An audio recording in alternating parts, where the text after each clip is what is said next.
Il y a plus de 30 ans, c'est à Berlin que je me suis lancée dans la cuisine. C'est là aussi que j'ai ouvert mon premier restaurant. Mais mes racines culinaires sont en Autriche, à Vienne, où j'ai grandi. Je trouve que le moment est venu de voir ce qu'il reste de mes souvenirs d'enfance et de mes racines. Et le meilleur endroit pour commencer, c'est évidemment ma ville d'origine. Vienne. Et j'y connais une excellente cuisinière avec laquelle je partage tous mes souvenirs d'enfance. Vous devinez? Celle-là est peut-être mieux. C'est Una, ma sœur. Une cuisinière géniale. Elle a 1 an de plus que moi. Elle m'a appris des tas de choses et je sais qu'elle en a encore beaucoup à m'apprendre. Je vais donc voir si elle a du temps à nous consacrer.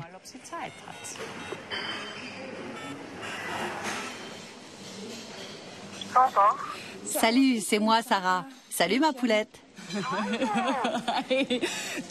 Je suis à Berlin et j'ai une envie irrésistible de manger de la cuisine autrichienne et surtout la tienne.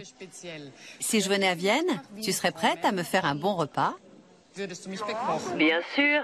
Pour toi, je suis toujours partante. Je vais te mijoter mes petites recettes secrètes. Super. Je saute dans ma voiture et on se retrouve à Vienne. Ça marche. À bientôt. Oui, bisous.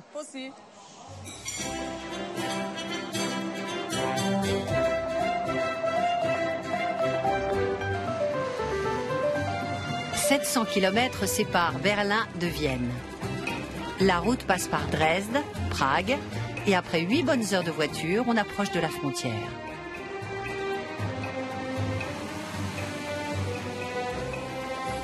Mes premiers souvenirs de Vienne sont en noir et blanc.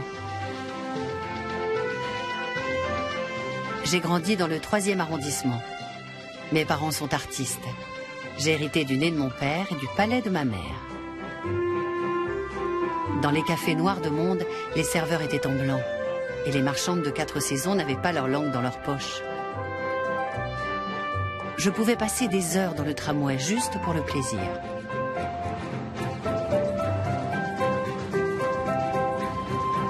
Contrairement à moi, ma sœur Una est restée à Vienne, où elle a fait carrière. Elle vit dans le 2e arrondissement, le quartier de Leopoldstadt.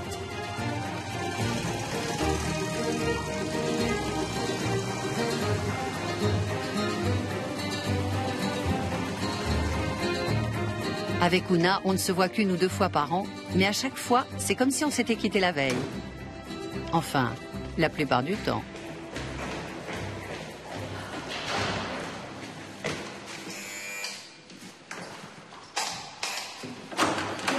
C'est moi. Excuse-moi. C'était long. Je suis contente d'être arrivée. Je suis en plein boom. Comme tu vois. Génial, j'ai une faim de loup. De mes 3 frères et sœurs, Una est l'aînée. Tantôt elle était mon modèle adoré, tantôt mon ennemi juré quand il s'agissait d'avoir du rab au déjeuner.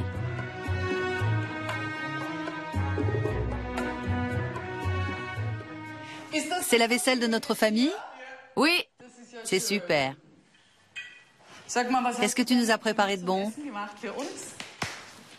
Alors, comme on aime les légumes toutes les deux, j'ai prévu des petits légumes tièdes, marinés au vinaigre de tomate, des légumes frais de Vienne, avec un œuf mollet et un sabayon à l'estragon. Et après, j'ai pensé à un Tafelspitz.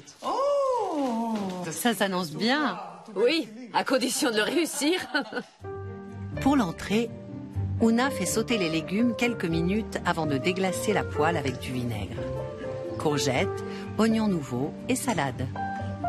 L'œuf, dur à l'extérieur, onctueux à l'intérieur. Un plat rapide, mais la route a été longue. J'ai faim, hein? Oui.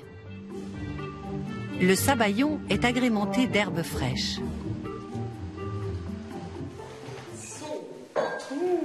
L'entrée arrive. J'espère que c'est bon. C'est un cœur de salade avec des petites courgettes. Super. Bon appétit. La recette, tu l'as trouvée où? C'est une création maison. On peut aussi la réaliser avec des œufs pochés, mais je trouve que c'est aussi bon avec des œufs mollets. C'est la sauce qui fait plutôt la différence. Elle est à l'estragon? Oui.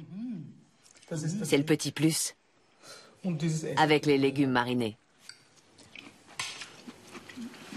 C'est bon. Le vinaigre ne domine pas trop. Délicieux. C'est bien comme ça, non? Parfait. Mais l'assiette est trop petite. C'est bon signe. Passons au plat de résistance maintenant, le Tafelspitz, un grand classique de la gastronomie viennoise. Derrière ce drôle de nom pour des oreilles françaises se cache une variante du célèbre pot-au-feu. Mais Una ne serait pas Una si elle ne revisitait pas les classiques. Elle rehausse ce plat avec un mélange de pain et de raifort. Et dans raifort, il y a fort.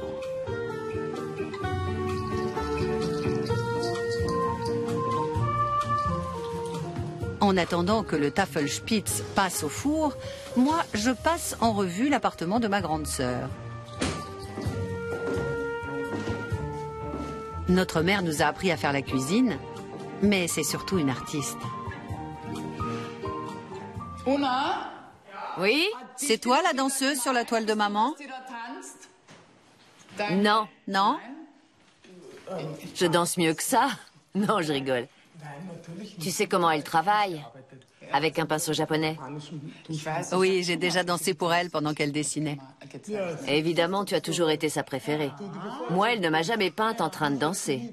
Je croyais que c'était toi. Non. Elle le fera si tu lui demandes. Tu me vois danser en public? Non, juste pour maman. Hors de question. Tu le sais bien. Ni pour toi, d'ailleurs. Je veux bien te faire la cuisine, mais pas danser. Dans ce cas, disons que c'est toi qui mènes la danse et moi j'exécute, comme d'habitude. Ce serait du jamais vu. Una sert son Tafelspitz avec un os à moelle, des petites carottes nouvelles et des rondelles de betterave rouge.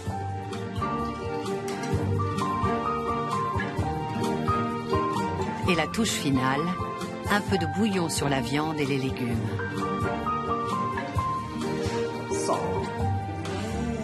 Voilà le Tafelspitz. Ça a l'air super bon. Avec la croûte de semmelcrème.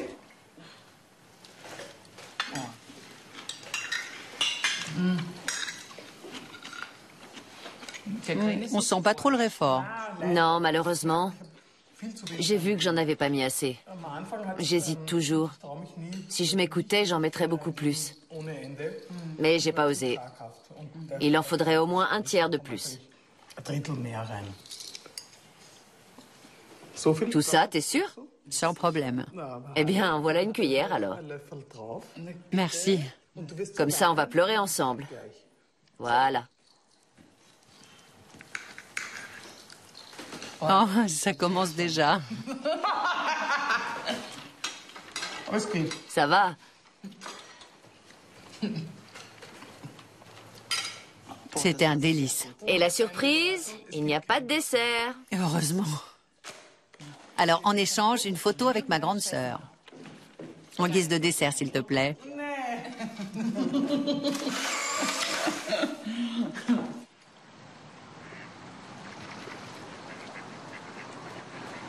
Il y a toujours une certaine rivalité entre frères et sœurs, et surtout entre deux sœurs qui ont pratiquement le même âge. Et donc, on va voir laquelle fait le meilleur Tafelspitz. Mais avant d'entamer les hostilités, profitons de l'occasion pour un petit retour en arrière.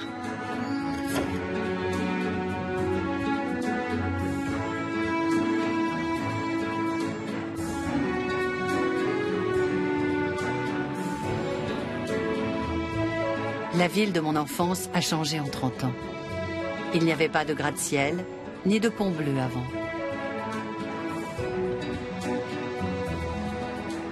Mais la nuit de Vienne est restée la même, tout comme l'église votive et la lune. Elle éclairait autrefois le balai des camions qui livraient le marché du Naschmarkt dans le 6e arrondissement. Depuis le XVIIIe siècle, c'est le ventre de la ville.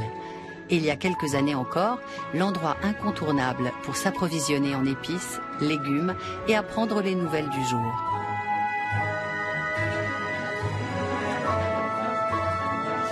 Aujourd'hui, on y vient pour ses spécialités du monde entier et ses cafés.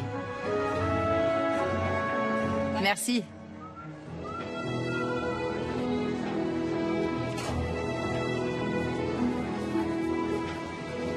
Mais moi, ce sont des épices que je cherche. Si je veux me surpasser en matière de Tafelspitz, il faut non seulement que je le cuisine mieux que ma sœur, mais aussi que je trouve les bons ingrédients. Bonjour. Bonjour, je peux vous aider? Je voudrais du poivre en grains. J'ai du poivre rose, du blanc, du vert et des mélanges. Non, plutôt du noir. Et vous avez du poivre de la Jamaïque? Oui, en grains ou en poudre? En grains. Vous n'avez pas plus petit? Non, malheureusement. Bon, je voudrais aussi des feuilles de laurier. Oui, très bien. Merci. C'est moi. Au revoir. Au revoir. Madame Wiener, on peut faire une photo, s'il vous plaît? Bien sûr. Super, c'est un honneur. La déesse de la cuisine. Un petit sourire et direction la banlieue de Vienne.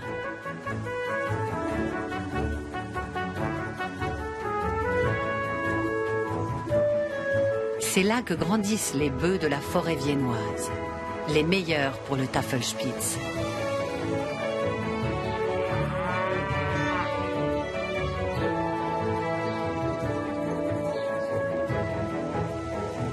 C'est à la ferme de Theresia Stadelmann qu'on trouve les plus beaux, m'a-t-on assuré.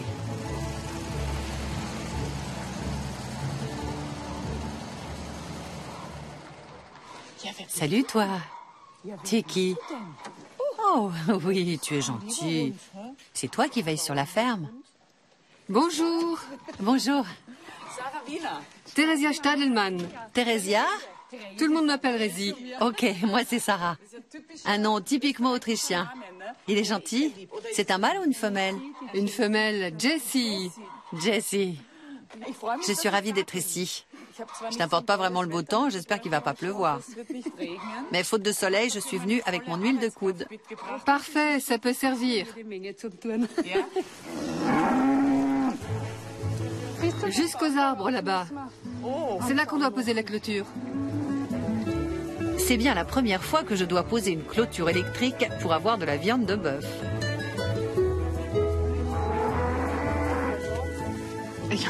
J'ai peur de me taper sur les doigts.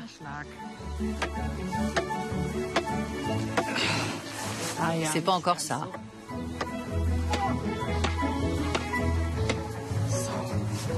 Parfait.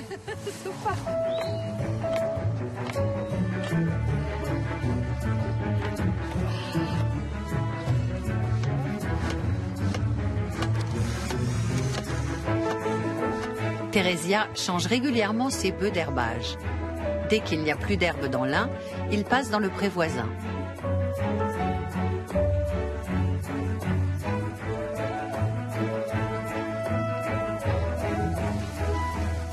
Il y a du courant là, hein? Oui, Ça fait très mal quand on touche? Je vois que toi, tu ne le fais pas. Je peux essayer? ça fait mal, c'est tout. C'est tout? Un peu seulement. Ça m'arrive de prendre une décharge, mais j'y tiens pas forcément. Non, c'est pour les courageux. Dans ce cas, on ne pourra pas dire que je ne suis pas courageuse. Mais c'était pas si terrible.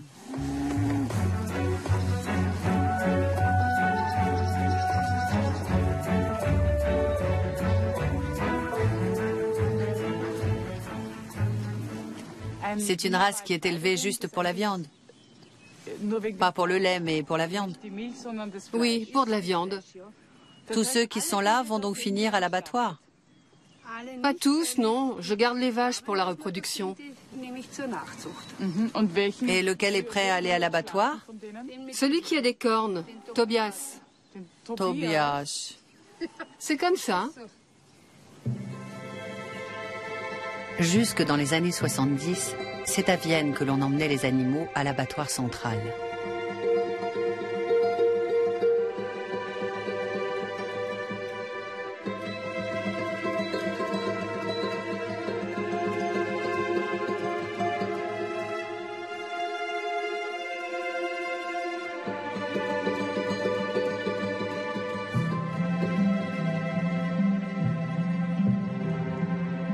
Il approvisionnait toute la ville en viande. Mais il a été fermé au milieu des années 70.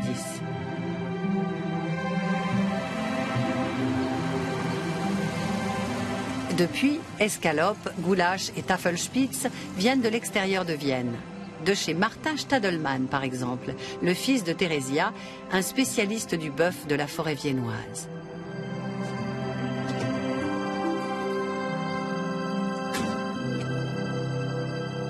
Bonjour, Monsieur Stadelmann, Junior. Bonjour, Sarah. Bonjour. Vous ressemblez un peu à votre mère. Un peu? Qu'est-ce qu'elle pense de votre piercing? Pas grand-chose. Non. Elle ne devait pas être vraiment pour. Non, pas du tout. J'imagine. Alors, où se trouve l'aiguillette? Ici, on a la semelle et l'aiguillette du rumsteak se trouve au bout, là. Sur moi, ça se trouve là, à peu près. Oui, c'est ça. D'accord. Et comment on la découpe? C'est facile. On prend le couteau, comme ça, et on coupe là. C'est la grande différence entre les cuisiniers et les bouchers. Et on tourne autour de l'os. Je marque le début.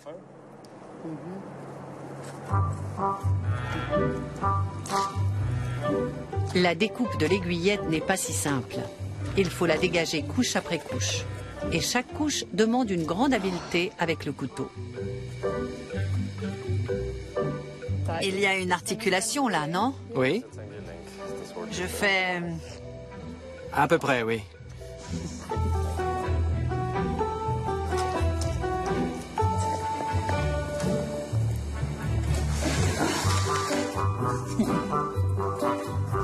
Une demi-heure plus tard, je touche au but.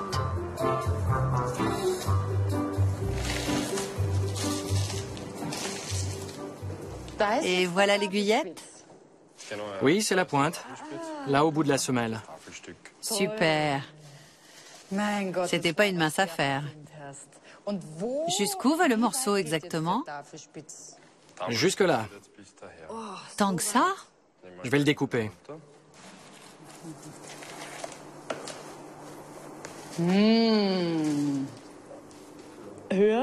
Un peu plus haut, sinon on va pas le voir. Tu es bien sérieux? Oui. Non, il faut pas justement. Viens. Avec mon aiguillette sur la banquette arrière, je reprends la route de Vienne pour retrouver Una.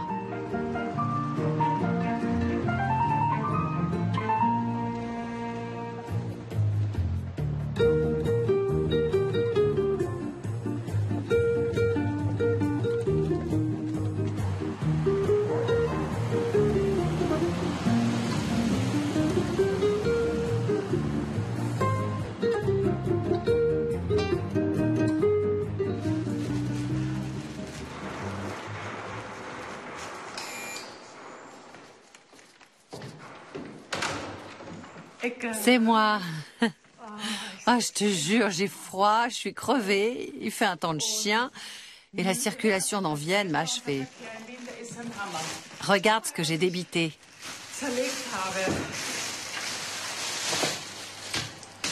Cool. Du bœuf de la forêt viennoise. Il est super. Beau morceau de viande.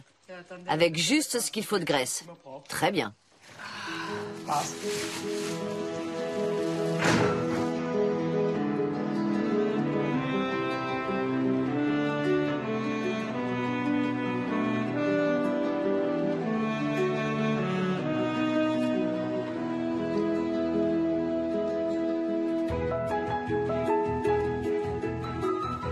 Troisième jour à Vienne. J'irai volontiers me promener dans le parc du Prater, faire un tour de grande roue ou de montagne russe. Mais j'ai du pain sur la planche. Je dois aller chercher les courgettes, les oignons et la salade pour le hors-d'œuvre. Sans oublier les tomates pour faire du vinaigre. Pour tout cela, je vais chez Mario Bach, un maraîcher de l'est de la ville.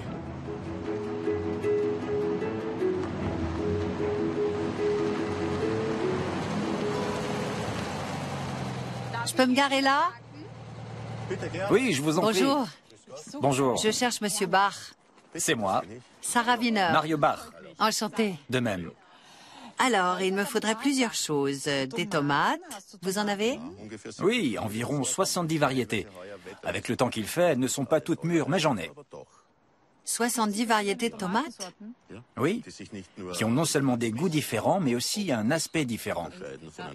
Vous pouvez me les montrer? Avec plaisir, allons-y.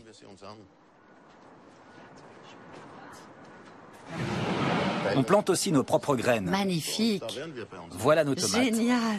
Oh, ça sent super bon. Ce sont toutes les variétés qu'on cultive. Oh, elles sont déjà mûres. Je peux en piquer une? Je vous en prie. Elles mûrissent toutes sur pied. Quelle merveille. Une vraie tomate au vrai goût de tomate.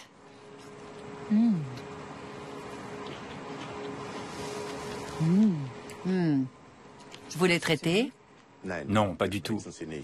Je peux tout manger sans crainte alors. Si vous voulez, mais ça va prendre un certain temps.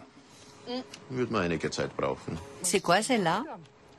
Des Black Zebra, très foncées. Elles sont superbes. Quelle est votre variété préférée? Je préfère les tomates douces et à peau fine. Et toutes ces variétés-là ont une peau fine, ce qui leur donne un goût plus prononcé.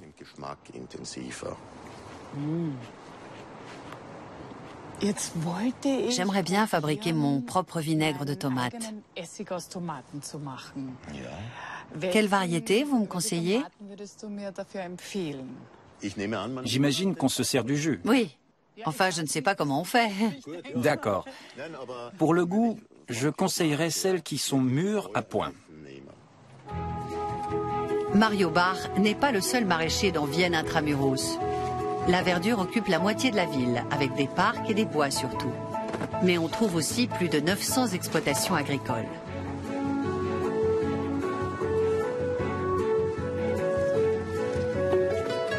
Voilà. Formidable. Après les tomates, direction la serre aux courgettes, puis celle aux salades. Et enfin, celle au Réfort, qui porte si bien son nom.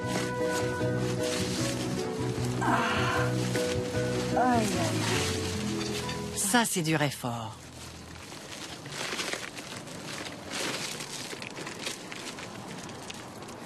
C'est le premier que j'arrache moi-même. Oh, l'odeur est déjà bien forte. Super. Bien, tout y est. Parfait, on peut y aller. Oui. Merci. Une petite photo pour finir? Tous les deux. Ah bon? Vue du dessus. Bon. On est dessus? Je ne sais pas. On va voir ça. Merci beaucoup. Je vous en prie. Au revoir. Au revoir.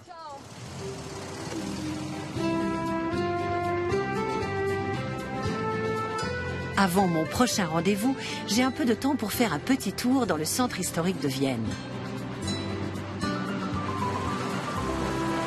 Tout est à sa place. Le palais de la Hofburg, la cathédrale Saint-Étienne et juste devant, les fiacres. Parfait.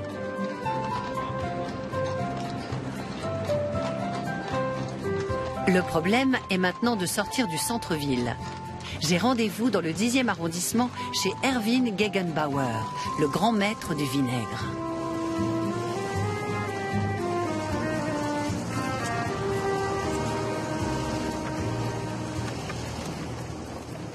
Vienne est un véritable labyrinthe. On n'arrête pas de tourner en rond parce que la ville est truffée de sens unique.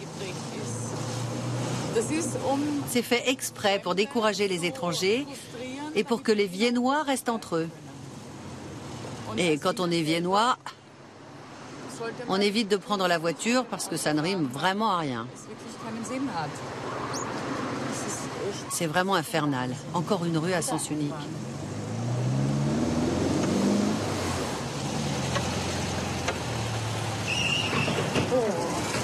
Ma pauvre voiture.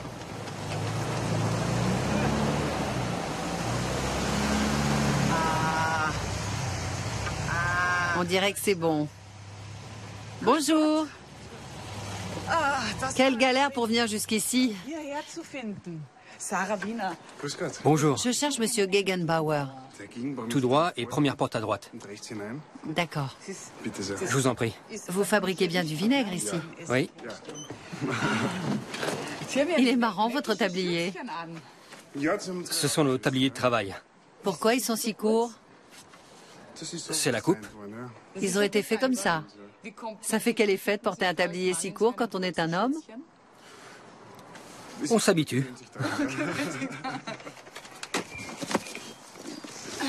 Au revoir. Au revoir. La maison Gegenbauer existe depuis 80 ans.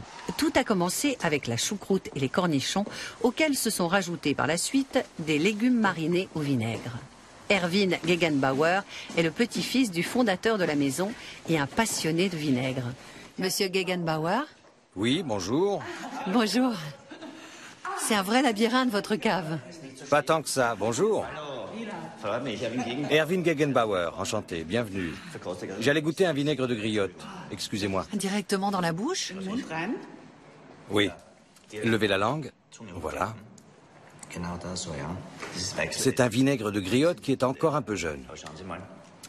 Au bout de quelques minutes, on sent qu'il est très long en bouche. C'est la différence avec les vinaigres industriels bourrés de trucs chimiques. Ceux-là sont faits uniquement avec des fruits. Pourquoi on le met sous la langue? Comme c'est un endroit moins sensible à l'acidité, on sent mieux l'arôme. J'ai apporté une caisse de tomates. J'aimerais bien apprendre à faire du vinaigre de tomates. Oui, voyons voir.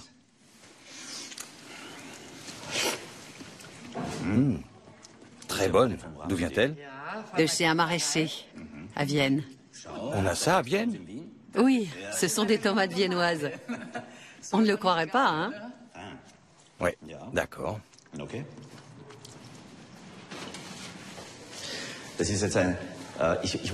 J'ai fait appel à une jeune styliste de Vienne pour nous faire des tabliers qui sortent de l'ordinaire. Et dans notre boutique du Naschmarkt, ils les ont salis avec de l'huile de pépins de courge. Du coup, on a décidé de faire des taches de couleur dès le départ. Super. On prend les tomates entières et on les écrase. Oui, exactement. Dans l'entonnoir, comme ça. Oui. Vous voyez? Au bout d'un moment, on ne sent plus de résistance sous la main. Et quand les fruits sont de bonne qualité, on peut presser plus longtemps. Beaucoup plus qu'avec des fruits de mauvaise qualité.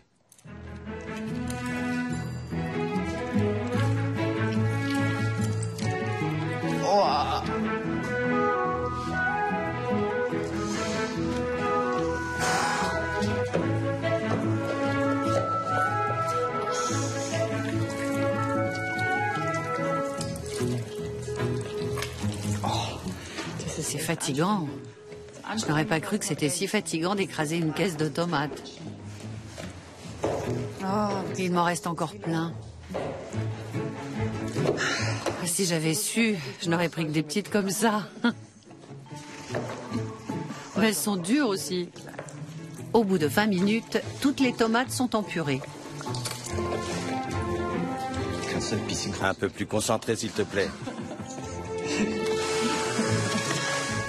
Mais il faut 2 jours de plus pour qu'elle commence à fermenter et à se transformer en alcool. Me voilà bien déçu. Je comptais repartir avec mon vinaigre de tomate. Oui, mais ça demande du temps. Désolé. Ça va te gâcher ta journée? Reste plus qu'à en acheter une bouteille. Tu n'as pas le choix. Je vais te montrer. Regarde, la fermentation alcoolique est en cours. L'eau de végétation s'est déposée au fond. Le mou flotte en surface et on voit des petites bulles et de l'écume qui se forment. C'est le signe que la fermentation est toujours en cours. Il y a un dégagement de CO2. On va essayer. Voilà. C'est comme pour le vin. On aspire pour amorcer. Oui. Et tu mets vite le tuyau dans la bonbonne. Encore. Ce liquide, c'est pour ainsi dire du vin de tomate, dans lequel il faut injecter une mer de vinaigre. La célèbre mer de vinaigre.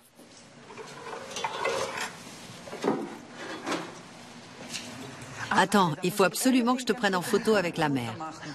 Ma mère. Plus haut. Parfait.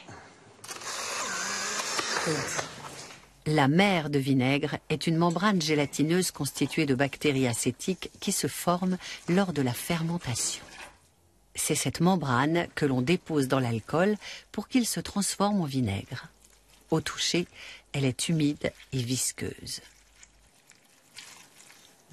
C'est plutôt épais. Je croyais que c'était beaucoup plus fin.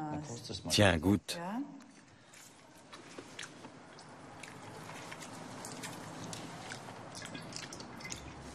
C'est mauvais? Non. Mais il faut prendre sur soi. Oui. Tu vois, elle est remontée à la surface. Ça met combien de temps pour que la mère fasse des petits? Il faut qu'elle travaille un bon moment. Tu sais bien, une grossesse dure un certain temps avant que les enfants viennent au monde.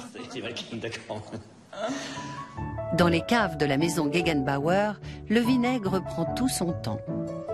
Il conserve le parfum du melon, de l'asperge, du concombre ou du raisin pendant des années.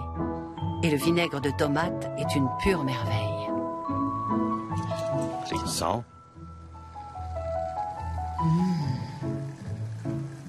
Formidable. Et la bouteille est super jolie.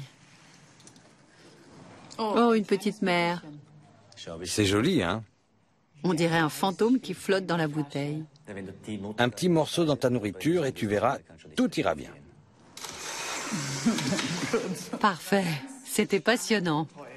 Merci de ta visite. Terminons sur une note de douceur après tout cet acide. Ah oui, à mardi midi, hein. Au revoir. Dernière soirée à Vienne. Il y a plus de 30 ans que je suis partie. À l'époque, on manifestait contre les missiles nucléaires. C'était la grande époque du punk et de la new wave.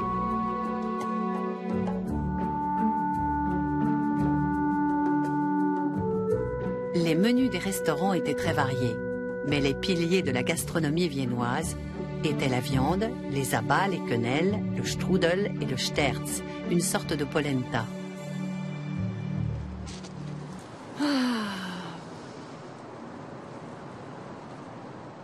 La cuisine traditionnelle viennoise, c'est pas trop mon truc en fait.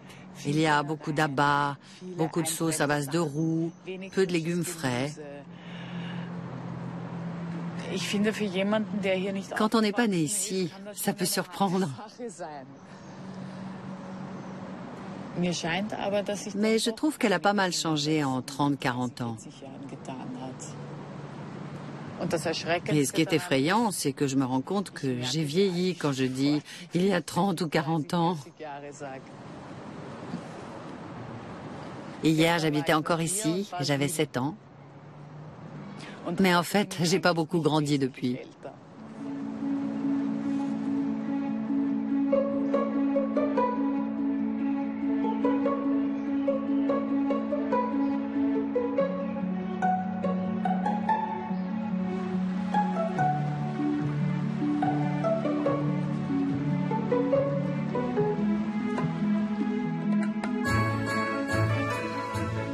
Le grand jour est arrivé. Qui va réussir le meilleur Tafelspitz? Una a été brillante. Il faut que je sois plus qu'à la hauteur.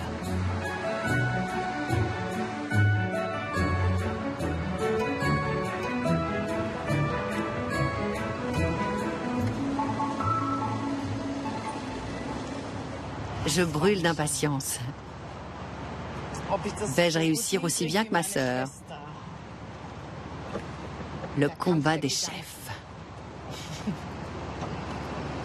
La petite sœur contre la grande.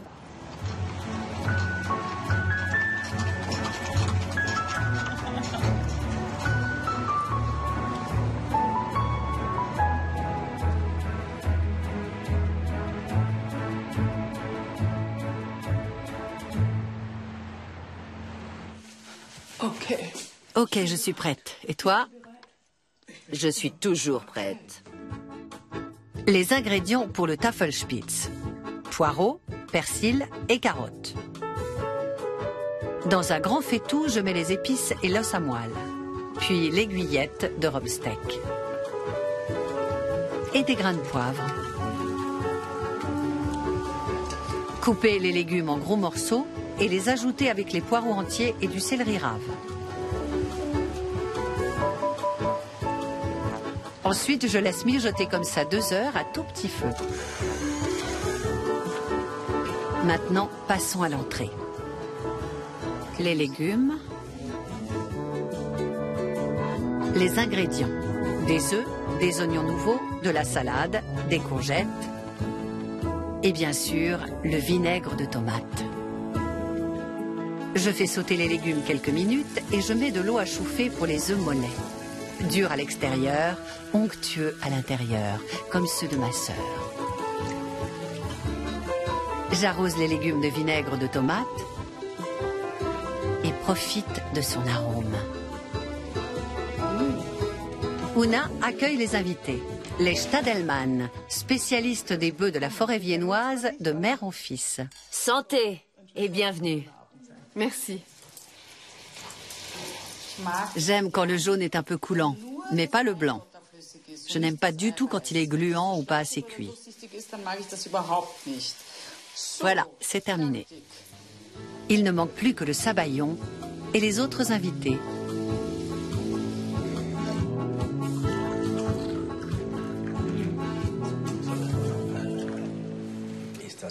C'est divin. Bonjour à tous. J'ai été un peu longue. Ce sont des œufs mollets nappés de sabayon à l'estragon et accompagnés de légumes de Vienne avec un filet de vinaigre de tomate. Bon appétit! La recette semble être du goût de Mario Bach, le maraîcher, et d'Erwin Gegenbauer, le grand maître du vinaigre, ainsi que de ma sœur qui raffole de toute façon des œufs mollets. Mais il faut que je retourne en cuisine. Le Tafelspitz mijote depuis plus de 2 heures et demie.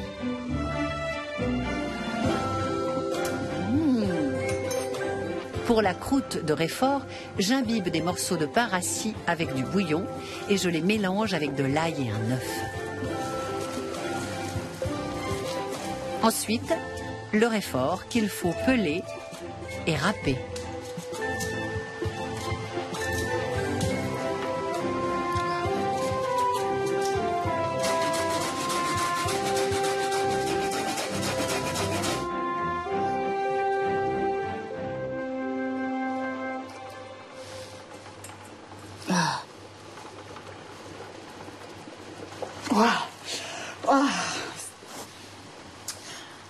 C'est fort. J'espère que j'en ai pas trop mis. Mais pour les vrais Viennois, rien n'est jamais trop fort. On mélange le Réfort avec le reste des ingrédients et on sort la viande pour la découper en tranches.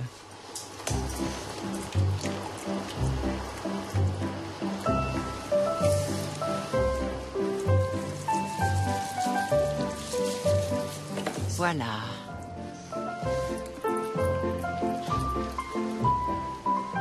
Je recouvre chaque tranche d'un bon centimètre de préparation au Réfort et j'arrose d'un peu de bouillon pour qu'elle ne dessèche pas. Et je mets le plat au four, 5 minutes à 200 degrés. Les invités ont terminé l'entrée et Erwin Gegenbauer ne perd pas une goutte de son vinaigre de tomate. Tu as déjà fini? Oui, c'était excellent. Il ne tarisse pas d'éloges. Et je commence à ne plus trop savoir quoi dire. Pourquoi? Les compliments ne prêtent pas vraiment au débat. Dressez les tranches de viande sur un plat préalablement chauffé et les entourer de rondelles de betterave rouge et de petites carottes poêlées. Et voilà.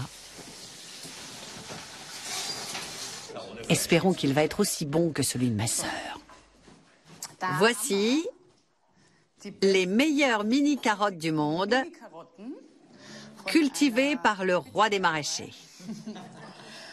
Et la recette est une invention de ma sœur, du Tafelspitz, avec une croûte au réfort, des rondelles de betterave rouge et un soupçon de cumin.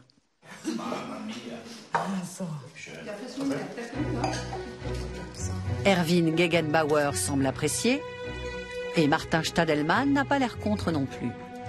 Il n'y a que ma sœur qui réserve encore son verdict.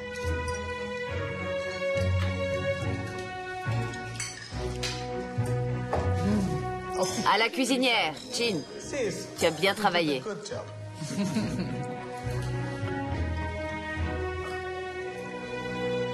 Tenez-vous droit. Il est trop grand.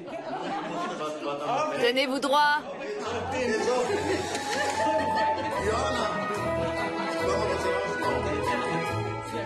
C'est le moment de se dire au revoir et de poser la question cruciale. Bon, maintenant qu'on est toutes les deux, dis-moi franchement comment tu as trouvé le repas. C'était excellent. Je t'ai inspiré. Je suis une bonne élève? Je crois que oui. Après vous. Merci. La prochaine fois que je viens à Vienne, je t'appelle. Salut. Merci. Bonne route. Si vous voulez vraiment savoir laquelle de nous deux fait le meilleur Tafelspitz, la réponse est Madame Wiener, bien sûr.